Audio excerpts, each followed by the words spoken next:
Brooklyn. The movie opens sometime in the 1950s somewhere in Ireland. Ellis, pronounced Ailish, seems unhappy as she prays in church with her mother and sister. She then goes to work at a store, run by the mean old Mrs. Kelly, who is very judgmental and critical. Ellis, who had tried to talk to Mrs. Kelly before her shift started but was rebuked, tells her that she is going to America. Her sister contacted a priest in America to sponsor her.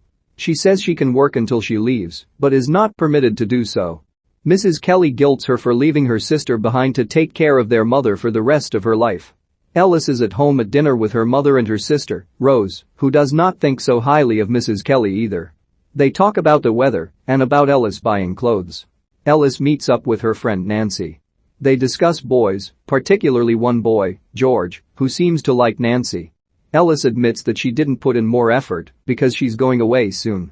While the two girls are at a social, they awkwardly stand off to the side while couples dance. George comes over to Nancy and asks her to dance. Ellis watches then and then leaves. As Ellis is packing, Rose is surprised that she owns so little and wishes she looked after her better. This is part of the reason why Rose is sending her, because she can't buy Ellis a future. Ellis sets sail while her mother and sister watch, though their mother leaves early. Ellis and Rose cry while they blow each other a kiss. The ship appears to be full of mostly young people being sent off by the older ones. Ellis finds her room with a bathroom being shared by two girls next door. Her roommate soon comes in to kick her off of the bottom bunk. She declares it's hell and that she should not have come home from America. She invites Ellis for a smoke, who refuses. She tells Ellis she'll be back soon unless she finds a man from first class to smoke with. Ellis is the only one eating in the dining hall. She gets sick in the middle of the night and desperately has to use the bathroom, but the other girls had locked it from their side. She gets up to use a mop bucket to use the bathroom in, and when she comes back to the room she throws up in a bucket there as well. When Ellis wakes up, her roommate is taking care of her. She forces her way into their bathroom and then blocks the others using it with her suitcase. She then goes to get her water. Ellis and her roommate talk outside the ship about her going to America. She is feeling better, as it's been hours since she's eaten. Her roommate tells her about America, what it's like, about letters, and how she'll meet people easily where she'll be living, in Brooklyn. When Ellis is eating again, her roommate is shocked by how pale and sick she still looks. She tries to dress her up so she won't be quarantined once she arrives. At immigration, Ellis looks quite different and lovely. Her roommate's voiceover tells her how to get through, which involves thinking like an American. As Ellis steps out of a blue door, she is bathed in light. Ellis finds her new place, which is a boarding house where other young women live, which is run by the delightful gossip, Mrs. Kehoe. Ellis walks to Bartacci's, the department store where she works. As she is putting her stuff away in her cubby, she is approached by another girl who tries to strike up a conversation. It's not just other girls Ellis is awkward with, but customers as well. She is told by her supervisor that she has to treat every customer like a new friend. Ellis keeps to herself and seems awkward. It is clear she misses home.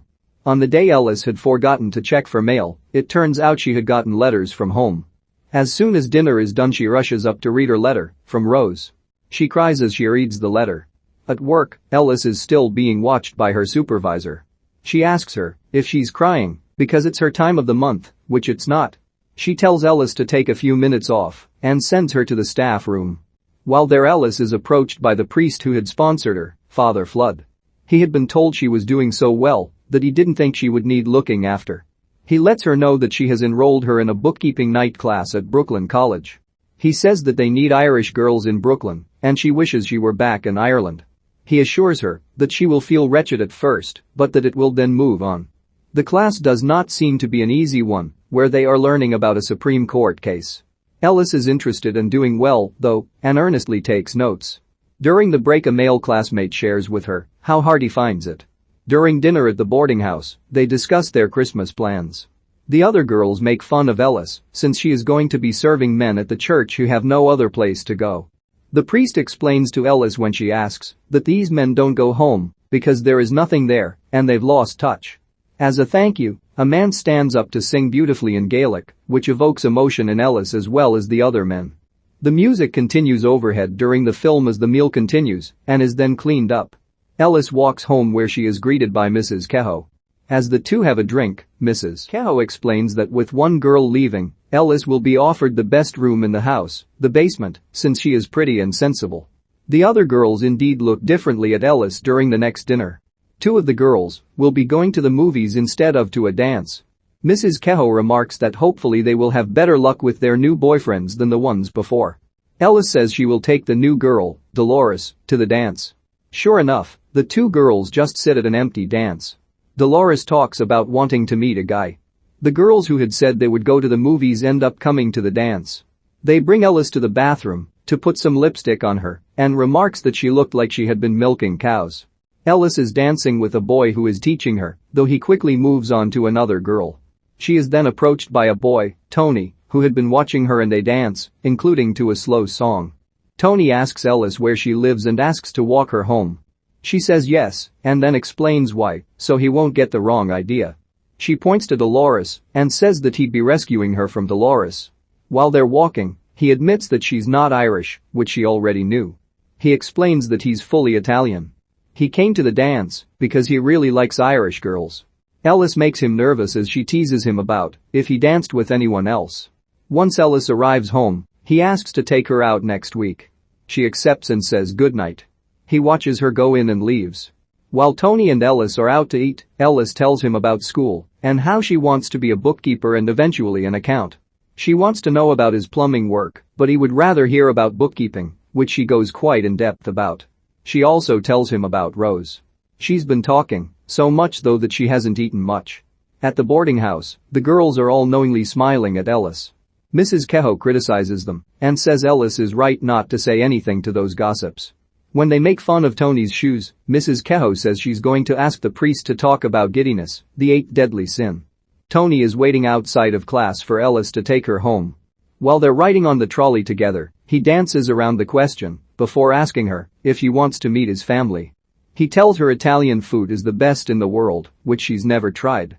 They also make plans to go to the movies. At work, Ellis is now in a much better mood and easily talks to customers.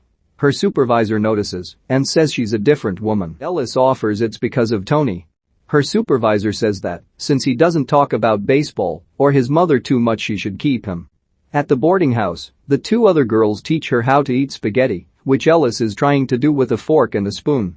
Ellis writes to Rose about Tony, but asks that she not mention him to their mother. She tells Rose that he helps her feel like she has a life there that she didn't have before. Tony warns Ellis about his younger brother Frankie, who seems to be looking forward to causing trouble, though the family had tried to talk him out of it.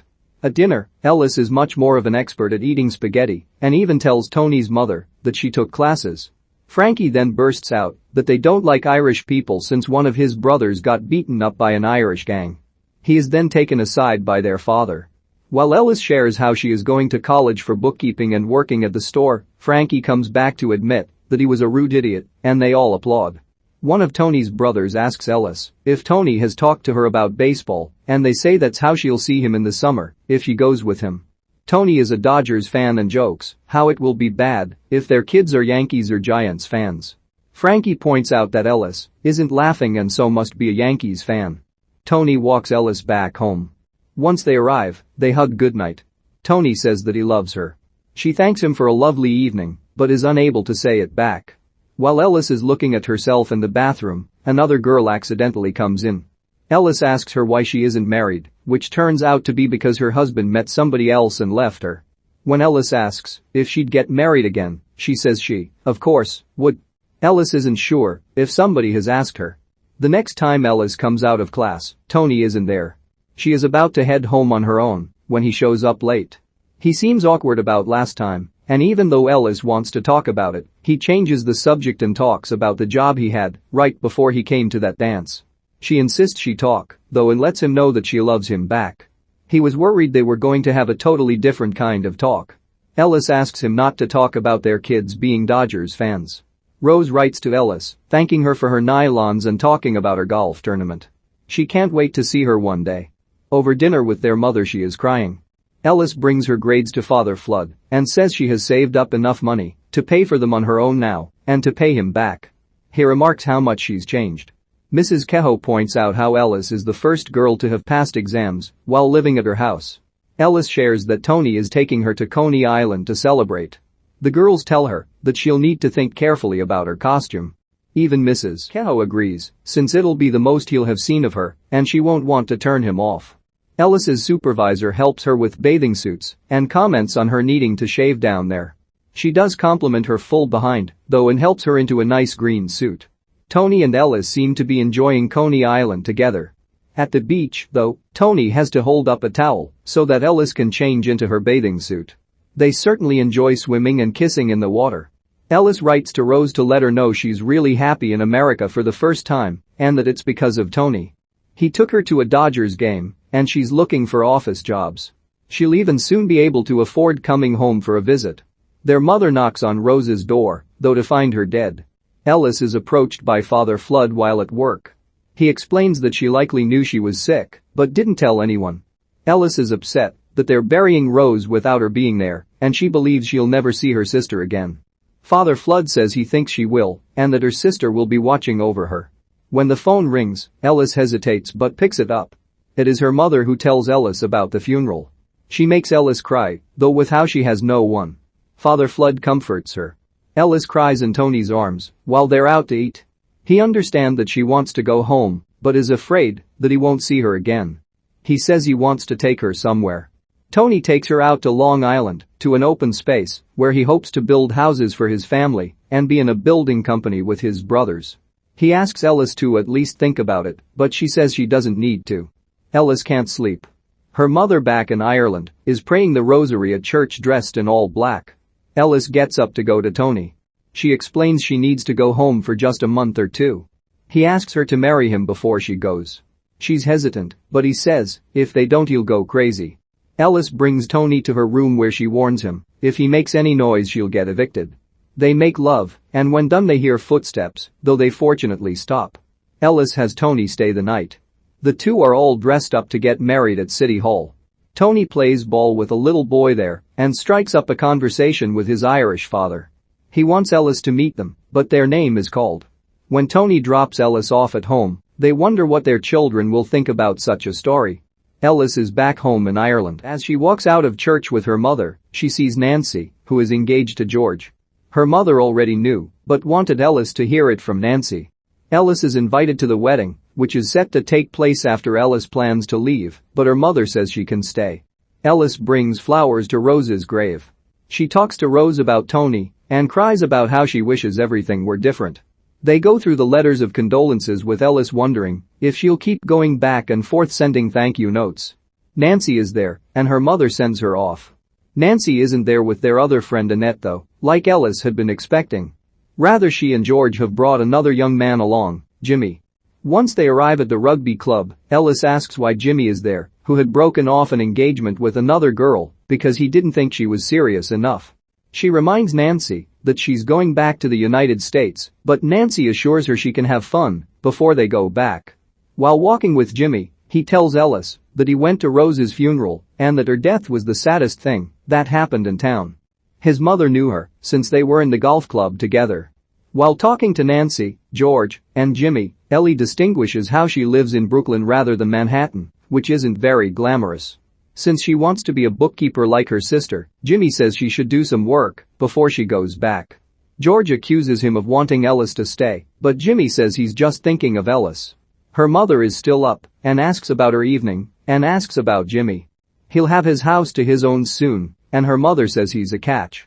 Ellis just says goodnight. Ellis returns home from shopping. She is told that she needs to go straight away to her sister's old place of work to fix an accounting issue. It's a terrible mess for Ellis to work out. She makes it clear she'll make a system for the person after her and will not be staying. The boss comes in to compliment Ellis. He asks about her certificate and wants her to continue part-time and that they will speak again, even though she's going back. The grave is now filled and Ellis continues to bring flowers. Ellis goes to the beach with Nancy, George, and Jimmy. Since it's so different from Brooklyn, Jimmy wants to know if they must seem backward to Ellis, but she tells him they seem calm, civilized, and charming. Jimmy tells Ellis there will be a prize in Rose's name at the golf club. They want Ellis to present the first prize and Jimmy's mother also wants to meet her. Ellis mentions she wishes it were like this before Rose died. While the other three have to change into their bathing suits under their towels, Ellis already has her bathing suit on. They remark it must be an American trick. Tony wants help from Frankie writing out his letter to Ellis, since he's written so many, and she's only written back once. While Tony's letter is read aloud, Ellis seems to be getting along just fine in Ireland, including with Jimmy. Ellis comes home to find a letter from Tony. She doesn't even read it, but rather puts it in her drawer with the rest of the unopened letters. Jimmy and Ellis are having lunch. She remarks that he looks different and jokingly asks if he's come to trick her. He admits that his life must seem very easy to her and others, but it doesn't feel like that. He tells her how he wants to go places and how he doesn't want to die, having never left Ireland. Ellis meets Jimmy's parents. Ellis makes an awkward comment about how Jimmy will not be alone forever. She tries to fix herself, but his mother just changes the subject. Ellis reads all of the letters and begins to write one to Tony, but cannot think of what to say. Ellis and her mother go to Nancy's wedding with Jimmy. He offers to save them seats, and Ellis and the mother remark what a gentleman he is, and her mother mentions he came along at the right time. Jimmy looks happy until he sees Ellis is emotional. Ellis is told by an older woman that things are working out well for her. She tries to put off talk of Jimmy, but the woman presses on and hints that they'll soon be married. While Jimmy and Ellis dance at the wedding, Ellis seems conflicted. Jimmy wants to talk to her about their future. He wants her to stay with him in Ireland, though he puts off proposing for another time, since he doesn't want to bombard her. Ellis thanks him, is grateful and flattered, she just envisioned a different life. He understands but says her life could be just as good or better. They embrace. Ellis is fetched by one of her former co-workers to go back to her old boss, Mrs. Kelly, to talk. She wants to know how she's been getting on with her job and Jimmy, but Ellis says it's just talk. She shares how a customer, Mrs. Brady, has a relative living in Brooklyn, and so she knows Ellis was getting married. Ellis says she has forgotten what this town is like and asks what Mrs. Kelly was asking her to do and assures her that her name is her married name. Ellis composes herself outside and walks over to make the next reservation for New York. Ellis's mother is just chattering away until she notices Ellis and thinks something happened with Jimmy. Ellis breaks down and apologizes for not telling her about Tony, but she wants to be with him. Her mother doesn't seem to mind and just wants her husband to be nice and wonders when she is going back, which is tomorrow. She then goes to bed and only wants to say goodbye now and only once. Her mother hopes she'll write about him and says goodnight. Ellis looks around her room as she packs up her things. She looks out the window as she leaves, but seems sure of herself. Jimmy reads a note sent under his door. Ellis is on the boat with a similar situation as the beginning, with a young girl asking her about America. This young girl is going to live in Brooklyn as well. Ellis gives her similar advice. Ellis is there waiting for Tony coming out of work. Her voiceover discusses finding someone who'll make her realize that's where her life is. They're basked in light as she hugs Tony.